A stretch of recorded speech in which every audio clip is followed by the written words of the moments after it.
Hello everyone. As the CTET December 2021 exam is ensuing, I have decided to solve some previous year question paper of CTET. In this video series, we will try to solve the previous year question paper of CTET that has held on several times, and we'll try to explain each of the questions and with the CTET official answer key. So let us start the video. So this is 2021 January and this is the paper 1. Let us see what the first question is. The first question is, after getting hurt during a play activity, Rohan started crying. Seeing this, his father responded, "Don't behave like girls, boys don't cry." This statement by the father is what? Reflects gender stereotype, challenges gender stereotype, reduces gender bias, promotes gender equality. So Rohan was playing and suddenly he got hurt and he starts crying. Rohan is a small boy. Then his father said that don't cry because boys don't cry, don't behave like girls. So what type of statement is this? Let us first see what does the words gender stereotype or gender bias or gender equality, what are the meanings of these words. We all are familiar with two terms, sex and gender. We all know about these two terms very well. What is sex? Sex is the biological makeup. Sex is the biological makeup. It is the difference between a male and a female because of their physical differences. And what is gender? Gender is a social term, social construct. Culturally or socially, a constructed difference. Society gives us the terms gender specific role. For example, a difference in sex we can say on the basis of anatomy, physiology, genes, hormonal differences between girl and boy, or anatomy, physiological differences in appearance. And gender is roles, traits, behaviors, power, those which are given by society. So taking gender, we have three terms: gender role, gender bias, and gender equity or gender equality. So gender role is what? Gender role refers to society's concept of how men and women are expected to act. Society determines in which way a man should act, in which way a female should act. There is the gender role, a totally social construct. Then let us see what are gender stereotypes. Gender stereotypes is, in general, by stereotype we mean a pre notion. That means an accepted judgment or a bias about a person or group, even though it is overly simplified and not always accurate. So stereotype means judging or predetermination, we can say. For example, for men, it is stereotype that he should be aggressive, he should be logical, he should be better in mathematics and science subjects, he should be decisive, he better drivers than women, he is a bread earner of the family. And for women, we say what? They are submissive type, they are of submissive type, they are emotional always, they better in language and arts, not good in mathematics and science, that we say about women. These all are stereotypes. And what is gender bias? This gender bias is actually a type of gender stereotype, gender bias and gender prejudice. Gender bias means showing favor towards something, towards someone or a person or a group, showing favorism. And gender prejudice means prejudging. Before seeing anything, we are judging that he can't do that, he can't say that, he's a boy, he should not do that, like this type of thing, gender prejudice. So let us go back to our question. Since Rohan's father has said that you should not cry because you are a boy, girls cries. So he is reflecting a gender stereotype, not challenging it, not reducing the gender bias, not promoting gender equality. He is rather reflecting a gender stereotype. Next question. In a progressive classroom, a teacher, what happens in a progressive classroom? A teacher should follow fixed curriculum. The emphasis should be on competition among students. Ample opportunities should be provided for construction of knowledge. Students should be leveled as on the basis of academic scores. So progressive education, we have we know about progressive education that it was given by John Dewey, which is basis, which is based on pragmatic philosophy, which is based on learning by doing, which is based on hands-on training, this type of things. So progressive education just should not follow any fixed curriculum. No fixed curriculum in progressive education. Emphasis should be on competition among students. No, you can compete. You can make students compete among themselves. Ample opportunity should be provided for construction of knowledge. This should be the correct option. The knowledge should be constructed by the students themselves. That should be the aim of progressive education. Then students should be labeled on the basis of their academic scores. No competition among them. So option 3 will be the correct option for question number 2. Then question number 3. After observing that students are struggling to proceed further on an ongoing activity, a teacher decides to provide cues and hints in the form of what, why and how. According to Lev Vygotsky's theory, this strategy of teacher will, what this will do to students. We know about the Vygotsky's theory. In Vygotsky's theory, there were 3 terms: MKO, scaffolding and ZPD. Let us see that. Look here. More knowledgeable others means someone who knows more than the learner. There was scaffolding and there was zone of proximal development. So in the question we had a teacher is providing cues and hints in the form of why, how and where. So what he is doing. More knowledgeable others is the teacher there, and he is doing the scaffolding part. Because what was scaffolding? Scaffolding means to assisting, providing instructional and social support. So what was in our question? Providing cues and hints. So that was a type of scaffolding. So the correct option is act as a scaffolding for learning. This type of activity act as a scaffolding for learning. Now let us see the next question. Question number 4. Which of the following is correct in the context of socialization of children? Socialization of children. School is a secondary socializing agent and family is a primary socializing agent. School is a primary socializing agent. Peers are secondary socializing agent. Peers are primary and family secondary. Family and mass media both are secondary. Which one is correct? So let us remember the agents of socialization. Primary agent, secondary agent. Can you remember the list? Let us see. Look here. Primary socialization. Primary socialization directly means family. The first agency of socialization for any child is the family, and that is the primary socialization. And under secondary socialization, schools, peer groups, everything comes under secondary socialization. So what will be our correct option? Our correct option will be school is a secondary socializing agent and family is a primary socializing agent. This is the correct option. Then question number 5. Theory of multiple intelligence emphasizes that intelligence quotient can be measured only by objective tests. Intelligence in one domain ensures intelligence in other domains.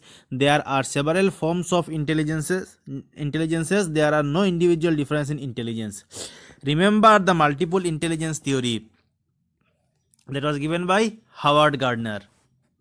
9 types of intelligence he has given, out of which 8 are in use. But what were the main points of that theory? Let us see. Look here.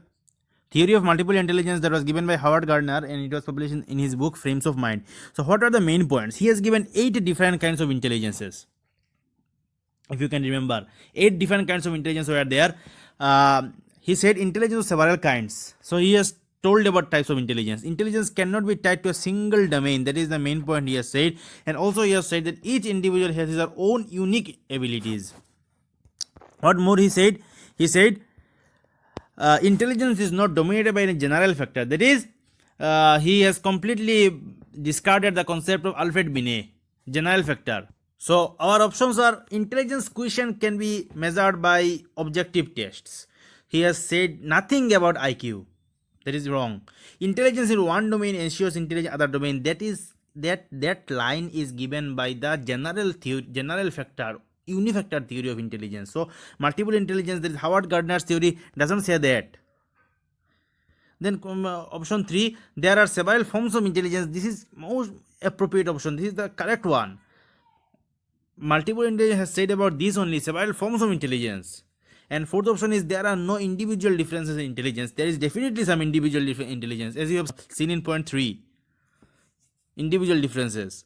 So there are several forms of intelligence that is given by multiple intelligence theory of Howard Gardner. And question number 6, according to Lawrence Kohlberg's theory, performing an act and doing something because others approves it represents that stage of morality. So we have to go back to Kohlberg's theory of moral development. If you can remember, there were three stages and two sub stages of each three stage. Okay, conventional, pre-conventional, post-conventional, three stages were there. Let us once see that pyramid. Look, pre-conventional, conventional, post-conventional, three stages were there, and each of these stages has two sub-stage. Avoiding punishment and self-interest were the two stages of pre-conventional. Good boy attitude, law and order morality were the sub-stages of conventional, and post-conventional contains social contract and universal ethical principle. So in our question, it is said that someone is doing something because others will approve it. So this is a kind of good boy attitude, good boy or good girl attitude. Because I am doing something, people will say, people will call me good girl, this type of attitude. So this comes under conventional. So conventional means option 2 is the correct option. Then question number 7, Lev Vygotsky's socio-cultural perspective of learning emphasizes importance of dash in the learning process. Vygotsky's socio-cultural theory, if you can remember, it was completely based on, it was constructivism, no doubt. There was constructivism, but he has said that constructivism or construction of knowledge by the learner himself does not happen if there is no presence of cultural tools. So cultural learning cannot be acultural or asocial. That was Lev Vygotsky has said. So presence of cultural tools is important in the learning process. That was the social constructivism of Lev Vygotsky, if you can remember. Now let us go to question number 8. In his theory of cognitive development, Joe Piaget explains cognitive structure in terms of what? This is a very much straightforward question. We all know that cognitive structure or mental structure that was given by Joe Piaget, he called those schemas. Then question number 9, pre-operational stage of Joe Piaget theory of cognitive development characterizes. So what was the characterization of characteristics of pre-operational stage? Development of abstract thinking, centration of thought, then hypothetical deductive thinking, ability to conserve and seriate objects. So which stage was pre-operational stage? If we can remember, second stage was pre-operational stage. So in the second stage, no abstract thinking developed in the fourth stage, that is the formal operational stage, last stage, 11 to 15 years. Hypothetical deductive thinking, this also comes in fourth stage. Ability to conserve and seriate objects, this comes in third stage, that is the concrete operational stage. This thing, centration of thought, this comes in second stage, that is pre-operational stage. Then question number 10, which of the following statement is correct in context of development? So which of the following statement is correct if we are talking about development of a child? Development has the same rate of growth across cultures for everyone. Development occurs only through learning that takes place in the school. Development occurs only during the period of childhood. Development is a multidimensional. Look, if you can remember the principles of development, you can easily answer this question. Development has the same rate of growth across cultures for everyone. No. Development is individually. Development depends on individual. Various individuals grows at different rates. This is a principle of development. Then development occurs only through learning. No, development also occurs through maturation and learning. Then development occurs only during the period of childhood. Very much wrong this line, because development starts at the mother's womb and ends at death. And last one was development is multidimensional. This is the correct option. Development is multidimensional. Various dimensions of development we have studied. Physical development, cognitive development, emotional development, social development, spiritual development. So development is multidimensional. This is the correct option. So let us see question number 11. Sequence of development among children from birth to adolescence. Birth to adolescence is sensory, concrete, abstract, abstract, sensory, concrete, concrete, abstract, sensory, abstract, concrete, sensory. So this is directly from Piaget's theory. If you can remember the stages of Piaget's theory, you can easily answer this question. That was sensory motor, pre-operational, for concrete operation, and then formal operational. So sensory motor, so this means sensory will come first, this development will come first, then will come concrete, and then abstract, because abstract we know, abstract thinking develops in formal operational stage, there is fourth stage. So this is the correct option. Then question number 12, individual difference in a progressive classroom should be treated as. Individual difference, the difference among the individuals, difference among the students, how it should be treated. Will it be treated as a hindrance to process of learning? Is it a hindrance? Is it a constraint? No. Is a failure on the part of the teacher? Never. Criteria for making ability based group and important for planning teaching learning process. Look, if we make groups on the basis of ability, then also discrimination comes. This cannot be this can also not be the correct option. This is the correct option, important for planning teaching learning process. Then question number 13, in an inclusive classroom, again in an inclusive classroom, emphasis should be on which you should give emphasis. Performance oriented goals, undifferentiated instruction, this directly get crossed, because since there are learners from the various backgrounds, so instruction should be differentiated, individualized. So this get cancelled. Segregation of students based on their social identity, never. Based on social identity, we can't separate the students. Providing opportunity, aiming at maximizing potential of individual children, this is the aim of individual classroom. This is the aim, because what is the potential of a learner? We should maximize that. We should treat each individual separately and develop them individually. That is the main aim of inclusive classroom. Then question number 14, according to Right of Persons with Disabilities 2016, which of the following is not appropriate to use? So according to this act, some words we cannot use for those children. One of them is retarded student. We cannot say retarded student. Them we cannot use retarded student.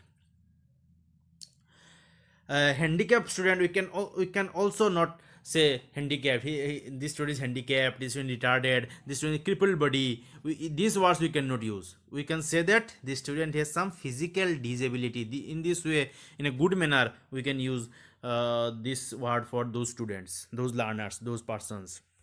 Then question number 15, in order to address the needs of students who are facing learning difficulties, a teacher should not, emphasize on the word not. What he should not do? Use multiple audiovisual aids. He should use this. Use constructive pedagogical approach. He can also use this. Do individualized educational planning. He should do that also, because there are differences among individuals. There are different in needs and demands. So he should use multiple audiovisual aids. He should use constructive approach. He should use individualized educational planning. What he should not do, if not, then he should not practice rigid structure, that which cannot be changed. This type of structure he cannot use. If the question is about not, then option will be this. Since the question is about which teacher should not do, this is rigid structure. He should not use rigid structure of pedagogy or assessment. Then let us check question number 16. Dash is the primary identifying feature of creativity. So out of these four, which one is the primary identifying feature? Means whenever we say that word, it will directly mean creative thinking or creativity. Is it low comprehension? If someone having a low comprehending ability, then how can he be creative? Comprehensive power should be good enough so that he can be creative. So this cannot be a feature of creativity. Divergent thinking, hyperactivity, inattentiveness. Inattentiveness cannot mean creativity. Hyperactivity means excessive action. So excessive action, this hyperactivity term is actually used in negative way, means undue excessive action. Divergent thinking. This divergent thinking is the primary identifying feature of creativity, because divergent thinking is what? Giving solution of a problem in many ways, giving more than one solution of a problem. This is divergent thinking, and this is the creativity. Then question number 17. In order to address learners from diverse backgrounds, a teacher should, what a teacher should do in order to address children from various backgrounds, various diverse backgrounds? Avoid talking about aspects related to diversity. He should talk about diversity. He can't avoid that. To address the people from students from diverse background, how can he avoid diversity? He should talk about that. Draw examples from diverse settings. He can do that. Use standardized assessment for all. Standardized assessment means same assessment, same standard assessment or evaluation procedure for everyone. So this cannot address the diversity. The assessment should be person specific, according to his needs and demands. And use statements that strengthen negative stereotypes. Strengthening the negative stereotype is not a good thing. So he at most can do this. Draw examples from diverse settings. He can draw examples from various settings so that one can value each other, one can accept each other's diversity. Then question number 18. Problem solving abilities can be facilitated by. How can we facilitate, how can we encourage someone to do the problem solving, or how can we make the learner problem solvers? Focusing on drill and practice. This is not problem solving, because drill and practice is something we do to make to master something which is already there. This is not a new situation, new problem which one solve. Drill and practice is not that. Encouraging fixed process of solving. Fixed process of solving, how can that be problem solving? Because the problem process is fixed and you are encouraging to learn that. This is not problem solving. Problem solving is the new situation. Encourage use of analogies generating fear among students. This is automatically cancelled. So encouraging use of analogies. You are to give a similar situation, examples of similar situation, analogy. Then question number 19. Motivation to learn can be sustained by. How to sustain the motivation, how to keep the motivation intact, how not to lose the motivation. Punishing the child is not a way, is not way in do anything. Focusing on mastery oriented goals, giving very easy task will not motivate. Focusing on rote memorization, this is very much against the motivation.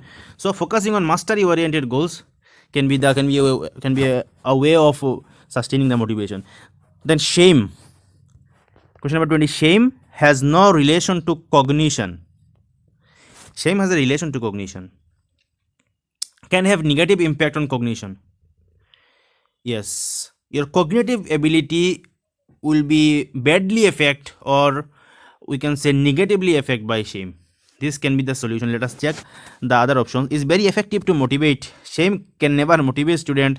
Should be generated frequently in teaching learning process. It should never be generated. Why you put someone in shame? So it has a negative impact on cognition. This is the correct option. Then question number 21. Which of the following is most effective mode of teaching learning? Most effective method out of these four. Rote memorization. Rote memorization is least preferred. Remember this. Then exploration of relationship between concepts. Okay. Observation without analysis. If you are just observing and not analyzing, that is not a good technique. Then imitation and repetition. This is also not good, because you are just imitating someone, looking someone and doing what he or she is doing. So this is not the appropriate one. The most appropriate is here.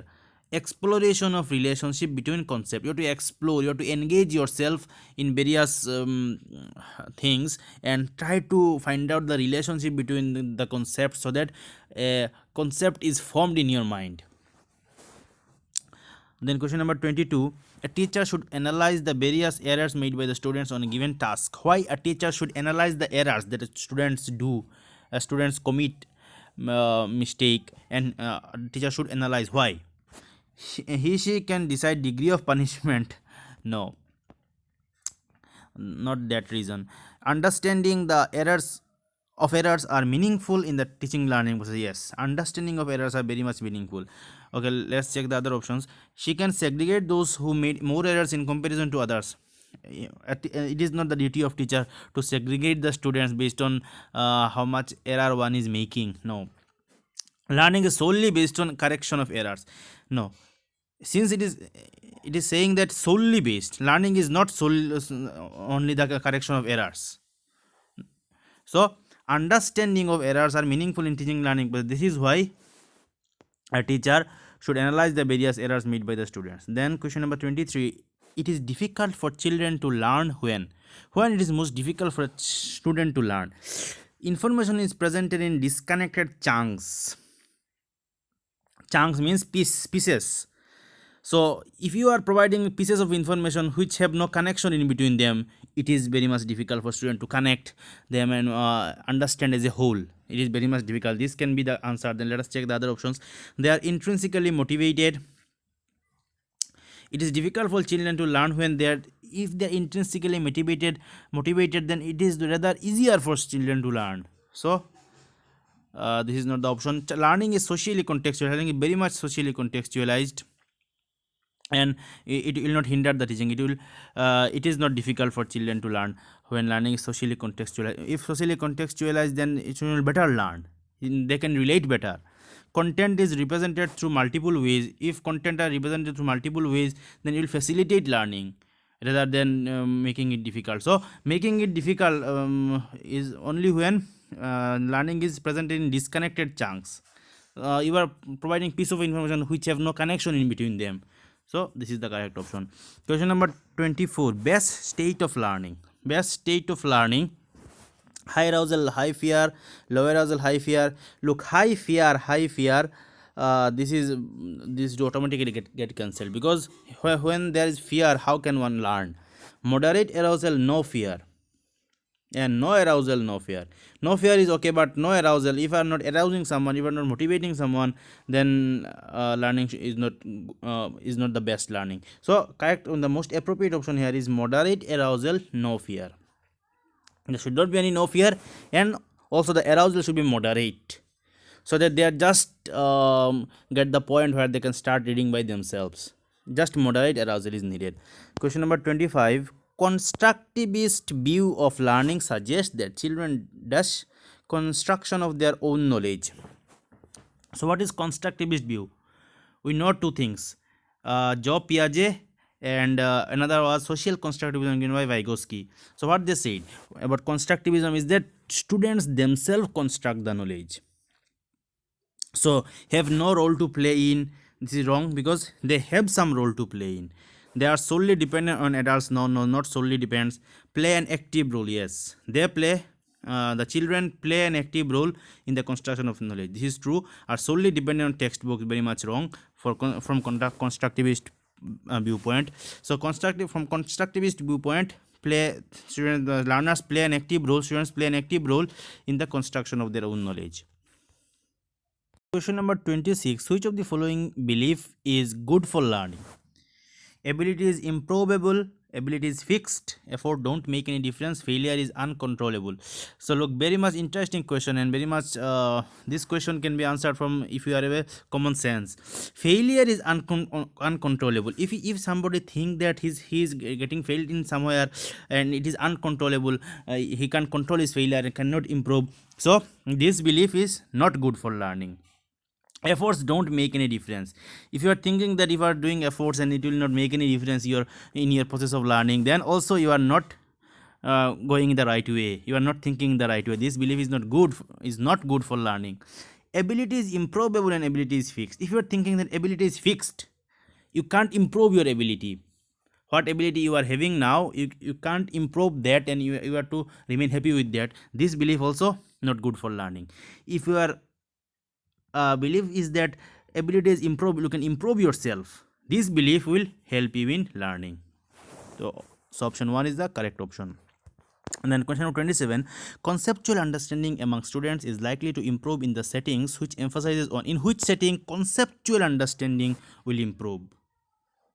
Competition never improve the conceptual understanding. Textbook centric pedagogy, never. Frequent examination, also not a good thing for improving the conceptual understanding. Conceptual understanding improves if you are involved in inquiry, means to know, to engage in the knowledge, that for the thirst of knowledge, and dialogue with others, discussing with others. This type of thing improves your conceptual understanding. Then question number 28. During a task, Saina is talking to herself. So Saina is a girl, a small girl, is talking to herself about ways she can proceed the task. According to Lev Vygotsky, ideas on language and thought. So language and thought, we have studied Vygotsky's ideas about private speech, about social speech, those things. This kind of private speech is a sign of what? Private speech is talking to herself. So is a sign of what? Cognitive immaturity, self-regulation, egocentrism, psychological disorder. Look, this is not cognitive immaturity. If she is immature, then she will not talk to herself to probe something, to learn something, to know something. Self egocentrism, this is not egocentrism, that I will not talk to anybody else and I don't accept anybody. This type of thing is not a private speech. Psychological disorder, this is not psychological disorder. This is a type of self-regulation, how to regulate oneself. If a small boy is talking to himself or herself, if a girl is talking to herself, or if a boy is talking to himself, this is called private speech, as given by Lev Vygotsky. This is a sign of self-regulation, how to regulate himself, how to direct himself or herself. This type of thing is private speech. Then question number 29. Evaluation practices should aim at. What is the main aim of evaluation? This is the question. Evaluation practice should aim at what? Labeling the students. Labeling the student means evaluating in such a way and telling the students that you are good, you are bad, you are moderate. This type of thing. Whether evaluation is for that only? No. Segregation of students for ability based groups.